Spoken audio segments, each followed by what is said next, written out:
Alright, so this is chapter 5, section 6, last section for the chapter. These are half-angle identities. Now, half-angle identities are helpful when you're finding half of an angle. Like, if it says, what is the sine of 22.5? By the way, you don't need to write that down. That's on your pink sheet, guys, bottom left-hand corner. If it's asking for sine of 22.5, well, what's double 22.5? 45 degrees. So it's asking for half of 45 degrees. But think about this. What if it's asking for half of 150 degrees? What is half of 150 degrees? 75 degrees, right? Is there another way to get 75 degrees? 45 and 30, right? So you could use your sum identity. And you are more than welcome to use half identities on the entire assignment today. But in real life, if something came up where you needed to use an identity and you needed to solve a trig function, you probably aren't going to use the half-angle identities unless you have to. You're probably going to use sum and difference. So on your assignment today, if it ends in 0.5, you're going to have to use the half-angle identity. If it doesn't end in 0.5, you probably can get it a different way. You don't have to, but you can. Does everybody understand? All right. So hang on to this, and please notice it says that the sine is determined by the quadrant in which the angle divided by 2 lies. Because if you'll notice on the first 3 identities, they all say plus and minus. So you're going to determine if it's plus or minus based on what quadrant the angle's in. So let's look at our first example here. They want you to find the exact value, so you can't use a calculator, for sine of 22.5 degrees using the half-angle identity for sine. 22.5 degrees, what quadrant is that in? First quadrant, so is sine positive or negative? Positive. So we have sine of whatever the angle is divided by 2. And in this case, sine of x over 2 equals sine of 22.5. So what is x?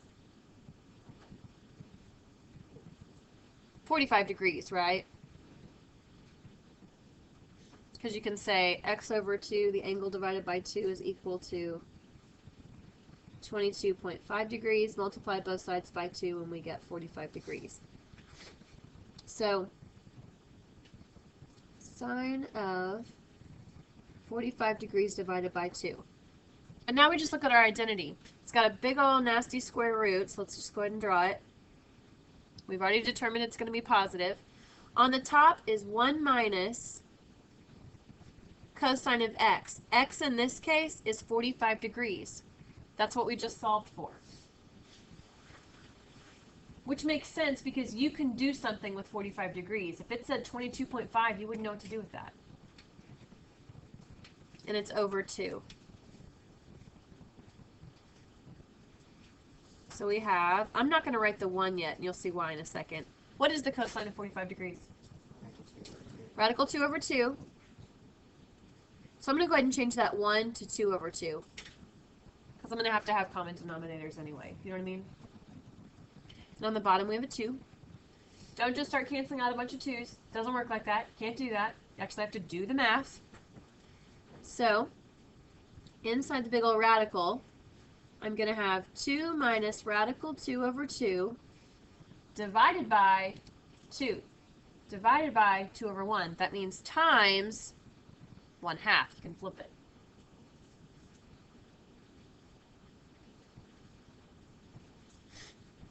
Alright, so we put those two together.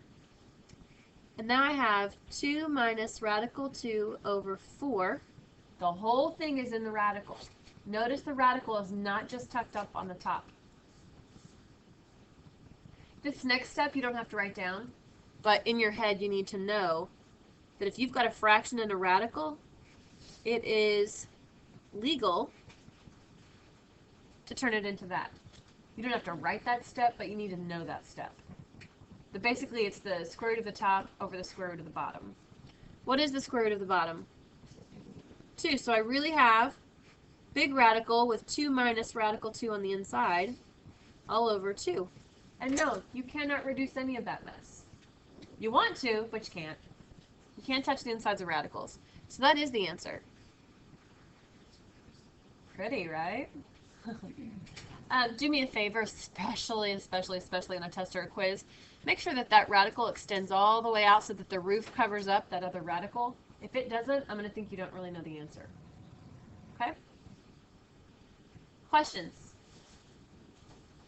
Does everybody see why, if it said sine of 75 degrees, why you would probably choose to use the sum identity instead of double angle or the half angle identity?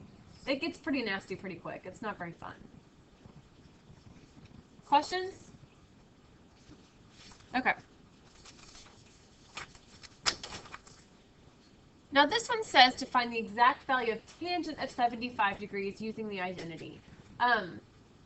Again, if I was allowed to choose, I would use the sum identity, and I would say 30 plus 45 degrees. But it says to use the half angle identity, so let's just do it because this is our notes. Why not? And we'll have done it. So we have tangent of 75 degrees is half of what? So we're really looking for tangent of 150 degrees divided by 2. And notice you have 3 different identities you can choose from. All 3 of them work. All 3 of them give you the same answer. Which one do you guys want to use? First, second, or third?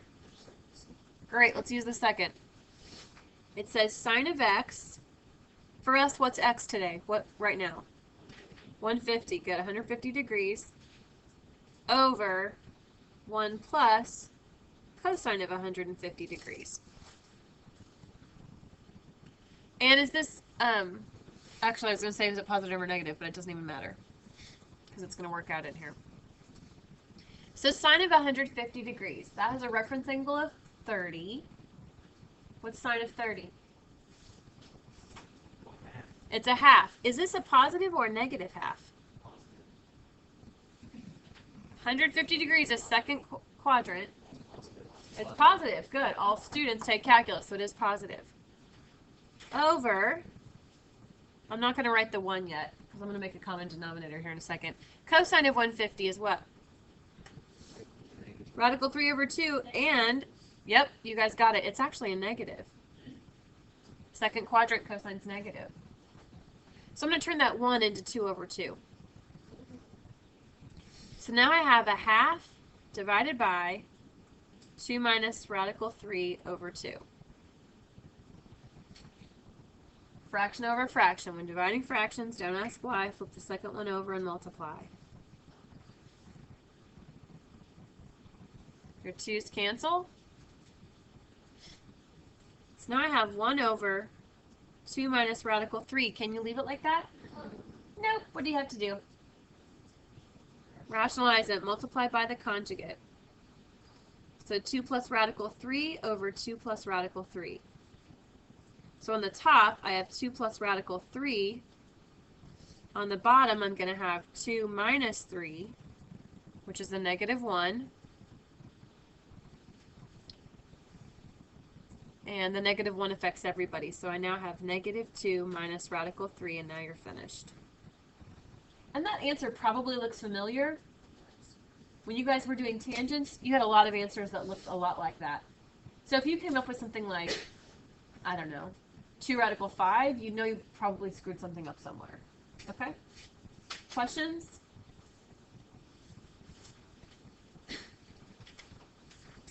Okay, next example. Everybody okay? Can I move on? Sorry. Are we going to split 2 plus radical instead of 2 minus radical 3? Does it matter? Say again? Does it matter if you do 2 minus radical 3 if you times it by that? Yes. It wouldn't get rid of your radicals on the bottom. So you have to do the opposite. It has to be the opposite, yep. Because the whole point is to get rid of the radicals on the bottom. If this was a 2 minus, it wouldn't get rid of the radicals when you FOIL it. All right, you're given that cosine of s is the name of the angle, is negative 3/7. And it also tells you what quadrant s is in. What quadrant is that? Third quadrant. And it wants you to find the sine of half of the angle, the cosine of half the angle, and tangent of half the angle. This is our notes. If you want me to do all three of those, I will. If you feel like let's just do one and then we get a feel for it and move on, that's fine too. All right, let's just kind of draw out this picture. It's in quadrant 3. So here's my triangle for quadrant 3. There's angle S. It says cosine is negative 3/7. So we have adjacent over hypotenuse. We need to find the third side. You can find the third side with Pythagorean theorem, yes? I think you get 2 radical 10. Well, let's see here. 7 squared is 49. Negative 3 squared is 9. Subtract 9 from both sides. Square root both sides. You're going to get radical 40, which is 2 radical 10. And that's going to be a negative over there. So once you've got your triangle set up, now you can just plug it into the identity. So we have sine of S divided by 2. Half angle identity. You only have one option. And remember, the sine is determined by the quadrant it lies in. What quadrant is that in? Third quadrant, so it's going to make it negative.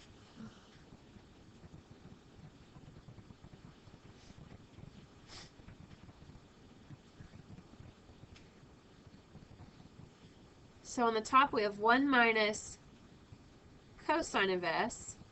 On the bottom we have 2.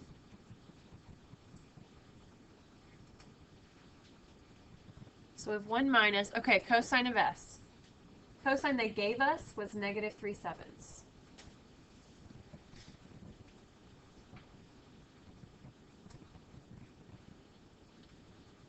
Over 2.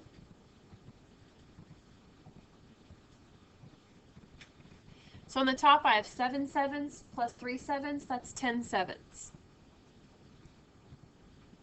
And I'm dividing by 2. That's the same thing as multiplying by a half.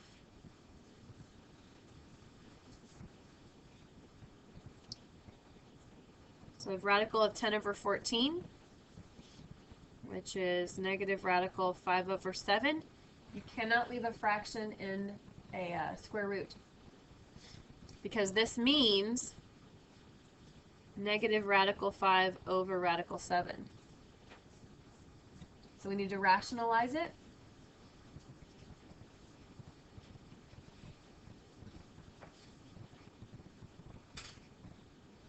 So we have negative radical 35 over 7.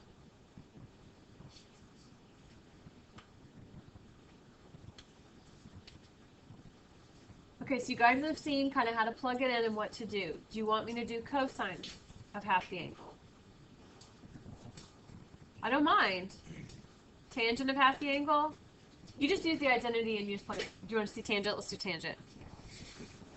Yeah, tangent's not very fun. All right, tangent of half the angle. Is this going to be positive or negative? Actually, it doesn't matter, I guess, because we've got 3 different identities. Kiana, you pick. Do you want to use the first, second, or third identity? First one, she says. So this thing's the all students take. It's going to be positive. So we have big ol' radical of 1 minus cosine of S over 1 plus cosine of S. That's the identity.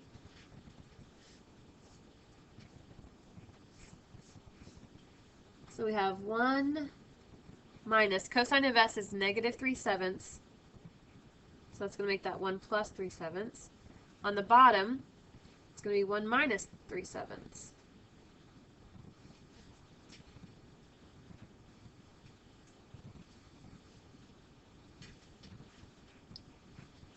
On the top, I have 7/7 plus 3/7, that's 10/7. Divided by, on the bottom, I have 7/7 minus 3/7, that's 4/7. So you flip it. You multiply by 7/4. The 7's cancel. Now I have a radical 10 over 4, which is, whoops, radical 5 over 2, isn't it? Nope. Duh. Radical 10 over 2, isn't it? Yeah. Radical 10 over 2.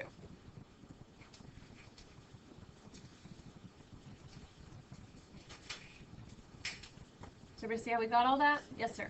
Can you put in the other, didn't have your identities like sin x was being equals to sin x? Yeah, absolutely. You get the same answer. Yep. Great question. It's all the same. They all have nasty radicals, so it doesn't matter. Alrighty. Do you guys want to see cosine, or are we okay? Alright. Last little bit, and you probably don't even have to write it down. It just says use an identity to write the expression as a single trig function. You just have to be able to look at it and recognize the identity. This on the top says 1 minus cosine. Which one says 1 minus cosine on the top? Sine of x over 2. Yes? Hi, thanks. I think you gave me 2 of them. Oh wait, they're both in my class. Just kidding. Got it. Sine of a over 2. So this guy right here, that is the angle, right? Yes. Yes, according to the identity, that is the angle. So what is 8x over 2? There's your answer. Alright, so you guys see if you can work through the bottom one. And yes, that's 1 beta, sorry, typo.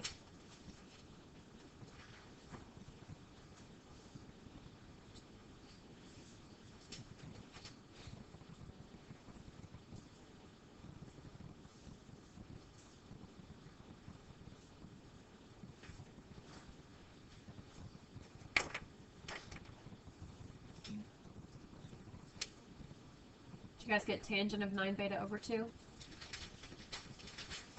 This is the identity for tangent of the larger angle over 2. This is the larger angle, so 9 beta over 2. That's it. Okay?